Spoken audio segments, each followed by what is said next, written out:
Hey, good people, and welcome to another episode of Read Along with Takhia the Teacher. So, we are continuing our read on, or through rather, my book, Redefining Me Lessons Learned in the Refiner's Fire. And so, we left off on lesson 2, His Will or Mine. Only one could be done. I've always been a pretty together person. When things happen, I would step back, evaluate, and come back with a plan to move forward or just be done with whatever it was altogether. This method worked with relationships too. If something was off, uncalled for, ridiculous, or absurd, I was out with the quickness.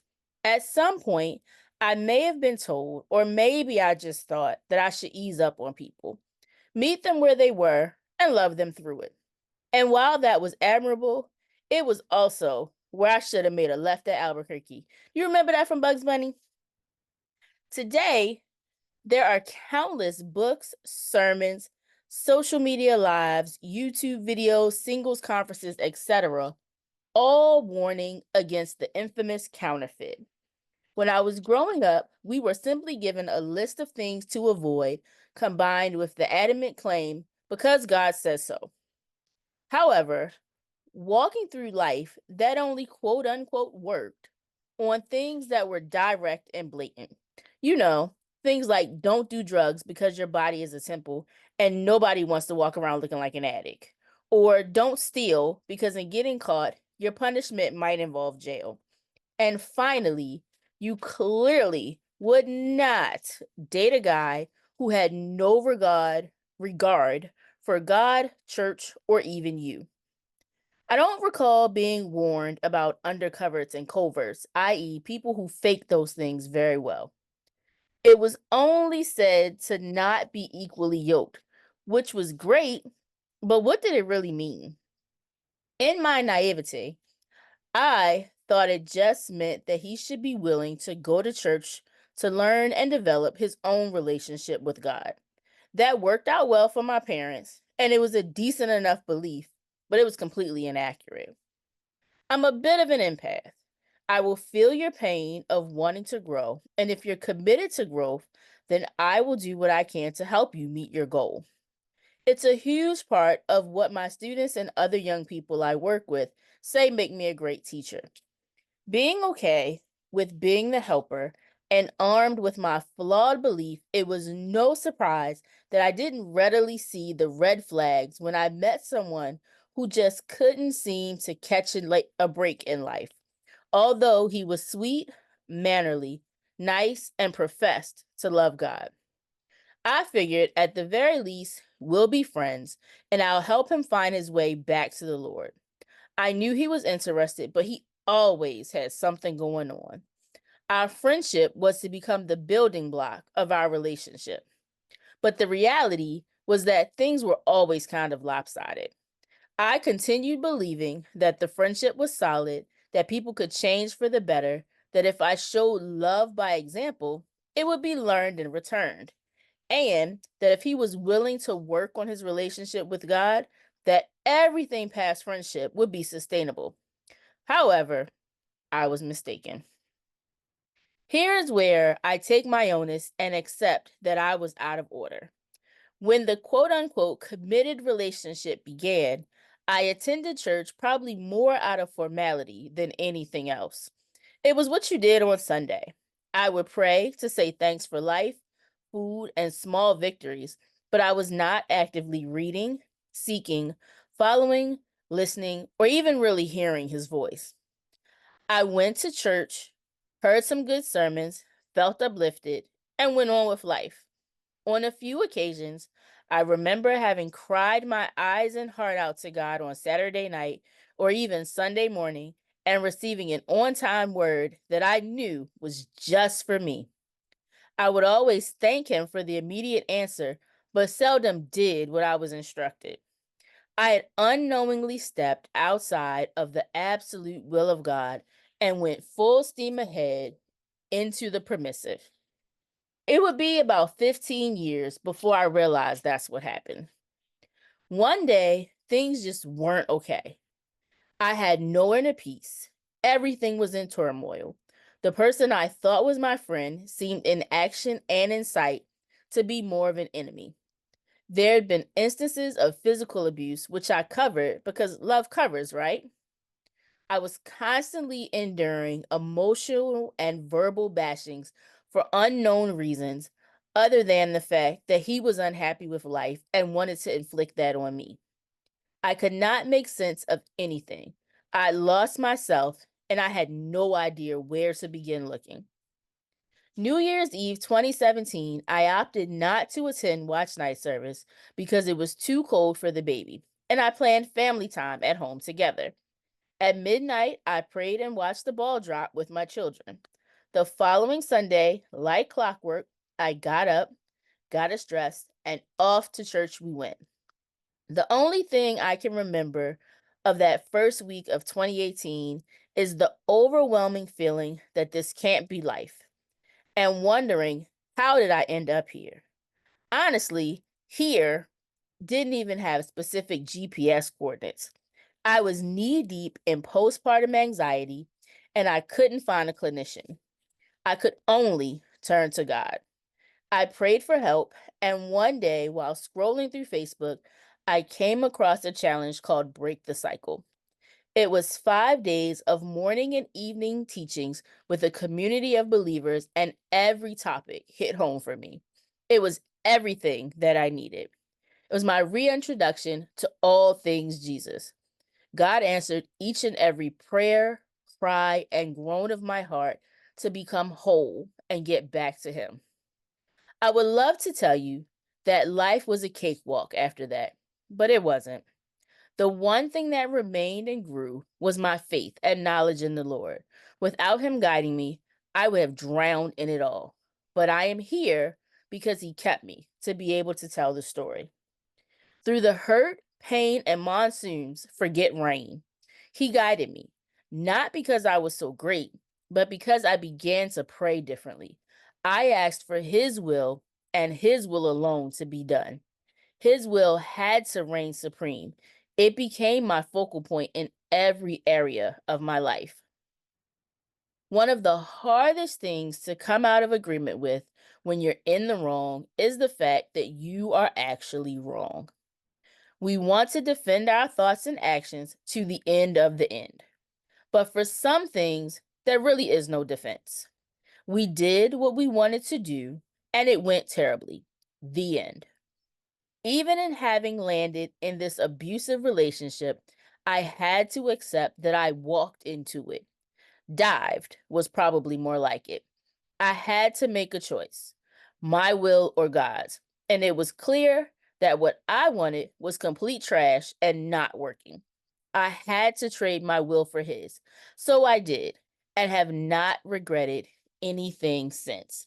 So this chapter of Redefining Me is actually one that I'd written for a friend's anthology. And when I sent it to her, her response back to me was, no, this needs to be in your own book. And so I swapped it out for Xenon, which was chapter 1 of this book. And so basically, growing up, a lot of us have similar stories, or I've heard similar stories from other people. We grew up in church, saved, baptized, got the Holy Ghost, walking with God, all the things.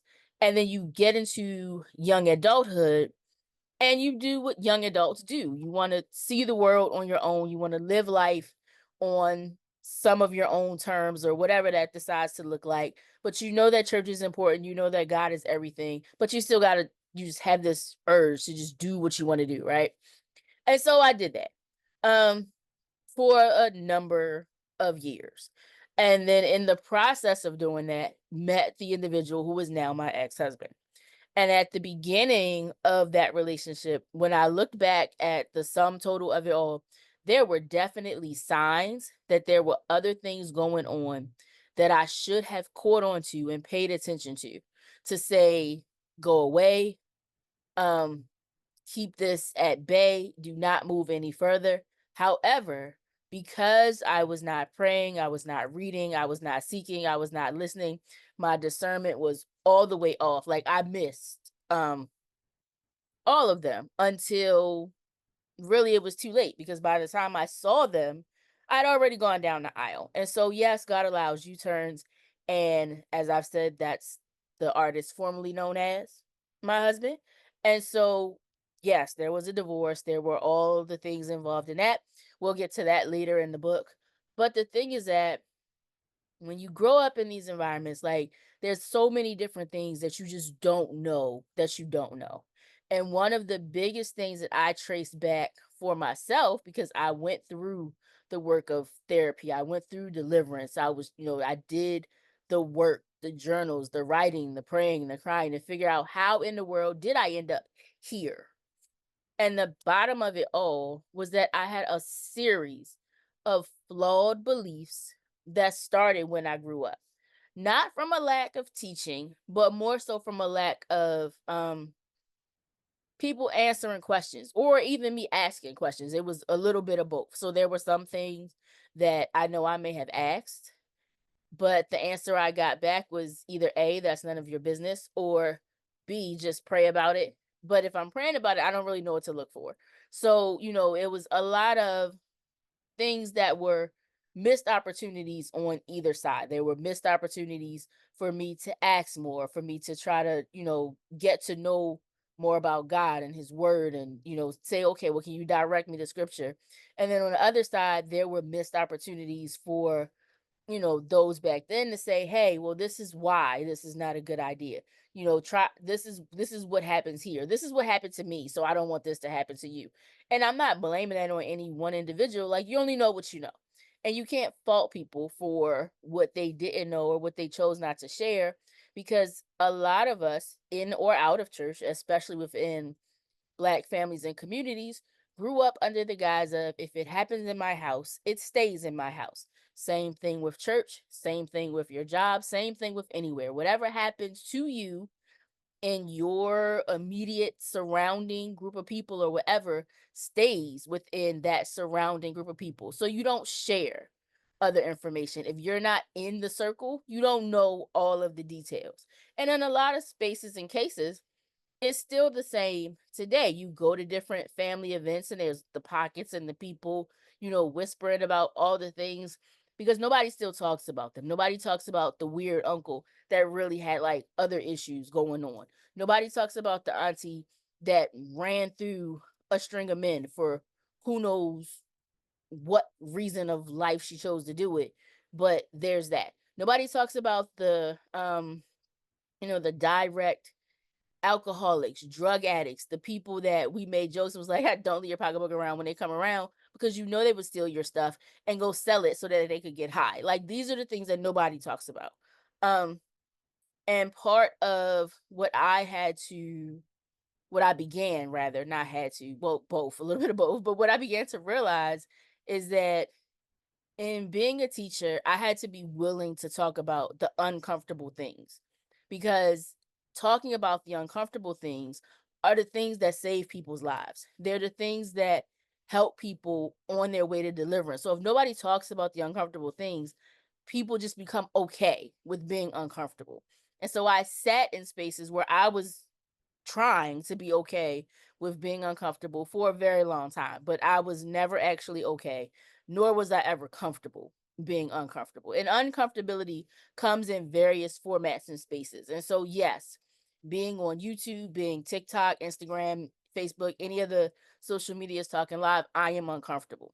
But it's uncomfortable into growth. It is not uncomfortable for the sake of just being uncomfortable. It's not uncomfortable because I don't belong. It's just uncomfortable because it's not the thing that I pictured for myself. It's the thing that God said do. And all of God's instructions are not always the things that we're going to love, we're going to want to do, we're going to thrive, they're going to be easy, etc. We're going to have some level of pushback because we're people. And that's what we do. What makes you the overcomer is that in spite of how you feel about the thing that God's telling you to do, you do it anyway. You keep pushing anyway. It may not look like it's growing. It may not look like anybody's listening. It may not look like anything is happening, but you have to yield to his will. And there are very few things that I will say have to about, because like all things in life, it's your decision. It's your choice. God gives us free will. But in order to succeed in things that God has placed within you to do, to teach, to lead, to guide, to start a church, to start a ministry, to start a business, raise your children, like be married, you have to concede your will for his. If I didn't concede my will for his, I venture to say that I would not be here right now in the frame of mind that I am in, because the plot on my life was for me to be insane and not be able to raise my children. Um or not be able to raise them well, and definitely not raise them in the fear and admonition and respect of the Lord. Like all of that was supposed to go out the window, and we were just supposed to be this wayward family with these worldly cultural Christianity type of ways, where we showed up in church on Sunday, looked like the happy family, and lived like hell Monday through Saturday, but on Sunday pulled it all together. Like that was supposed to be the plot for my life, and that was what the enemy had in his repertoire of what was supposed to happen. Um and God said no, it's not. And so because I made that choice to say, okay, Lord, like whatever it is that I have going on, whatever it is I think I want, it's all trash, it's all garbage, I'm trading it for you. That was the biggest turnaround point in my life. And at the time, let me see, I wrote this one in 2019. Um 2019 was when I wrote His Will or Mine. And slightly before that was when I'd made the decision that things had to change. Now, mind you, understand that by the time I wrote this, I'd been married for a year at that point. Little over a year and a couple of months. And at a year and a couple of months, marriage was not going well. Um, yeah, because we started talking about the book September 2019. I started the Ready Right Her December of 2019. Um, the pandemic happened March 2020. I didn't end up divorced until 2022. So there's a 3-year gap, well, 4 really, in between when I said, okay, God, I need everything that you say. Because January 2018, I was actually walking away from that relationship. That was the decision. Ended up married in May of 2018, and we'll get to that another day because it's all coming along. But the point was, my choice was, God, I want your will. I need to get back to you. I need to get back to where you are. I need to be walking back with you. Like I need you back in the forefront of my life, because he wasn't there. Um, and even with getting married and all the things, because like I said, I missed all the flags and dived right in. Um, he still walked with me. He never left. He never at any point in time like decided to abandon me. And when the points in time came, even when it got down to the point in the marriage when I literally said, okay, I want out, like I need to get out of here now. Um, and he told me to stay for a period of time. I said, okay, but like Jesus, you gonna have to intervene, because I'm not gonna be able to do this. And me and God had quite a few conversations about me and this not working. Like I don't know what you want me to do with this. Like I can't be any more like you without being you, and I really don't think that would matter at all to this man. Like it does not. It doesn't have a point or purpose. Um, but all of that to say that it's never too late to get back to the place that God wants you to be in, but you have to make decisions that puts you in spaces to get back to that place. He's not just going to pick you up and magically put you there, because after you've gone through all of the snares and the traps and the things of the enemy, it takes some time to renew your mind back to the thoughts of him. It takes some time to clear out all of the trauma and the drama and all of the things. Deliverance is a multi-step event. It doesn't just happen one time. Yes, I have recovered and healed from narcissistic abuse. I have gone through deliverance and separated myself from the thoughts of the trauma and the abuse and all the things. Does it mean that they don't still pop up? Absolutely not. Does it mean that they bother me? That they don't bother me? They do, but not the same way. Because now when I see it, I've had tools. I've gone through training, counseling, reading, praying, the deliverance, the sermons, the reading the books, all the things to learn new ways to deal with the darts that the enemy stays throwing. The weapons will always form. They do not prosper. They will not prosper. But the part that we leave out of that scripture, or that we don't take into account, is we just think we live in this magical bubble. And it's not so much that you live in the magical bubble, it's that you decide to live in the will of God. And when you are in his will, no, the weapons will not hurt you. They will not harm you. Yes, they will be formed. Yes, they will come against you, but they cannot take you out because he has you in his hands to protect you. They might hit you every now and again, just being honest, but they're not going to take you out. But you have to be in his will in order for that to be a thing, or subconsciously out of it, and he's protecting you and keeping you to make sure that you come back in. Like, because I feel like that's really where I was for a good bit of my life, where I was just all over everywhere. But he kept the different things from taking me out that could have taken me out. Car accidents, all manner of sickness, illness, any type of things. Like, when I had this surgery um for my myasthenia, I vividly remember that I could not breathe in the hospital. I didn't stop breathing. I could not get air, like no type of way. And I couldn't scream, I couldn't yell, I couldn't even find the button for the nurse. All I could think, though, I couldn't say anything. All I could do was think Jesus really hard, and he came in and still here. So, it's those types of things. But at the end of the day, when you come to the realization that you need to be in his will, you want his will, that is the way that you decide to move in life, there come some changes with that.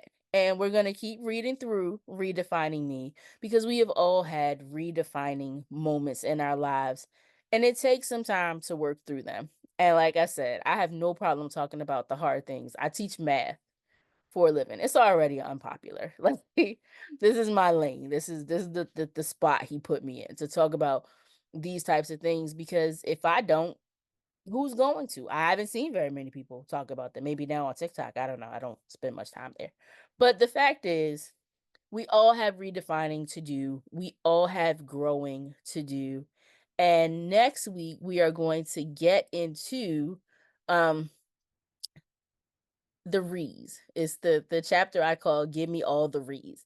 And it's 10 different re dash the end of a word that led to my ultimate reconnection with all things Christ and getting back on the path that he had for my life. The one that, the steps of a good man are ordered by the Lord, that path, not the one that Takhia decided was the one she was going to do. So I encourage you, please like, share, comment. Make sure you subscribe if this is your first time viewing. And it is your first time viewing. Thank you so much for being here. And I'll see you next episode. Make sure you subscribe, join the community, talk about it in the comments, ask questions, all the things. See you around town later. Peace.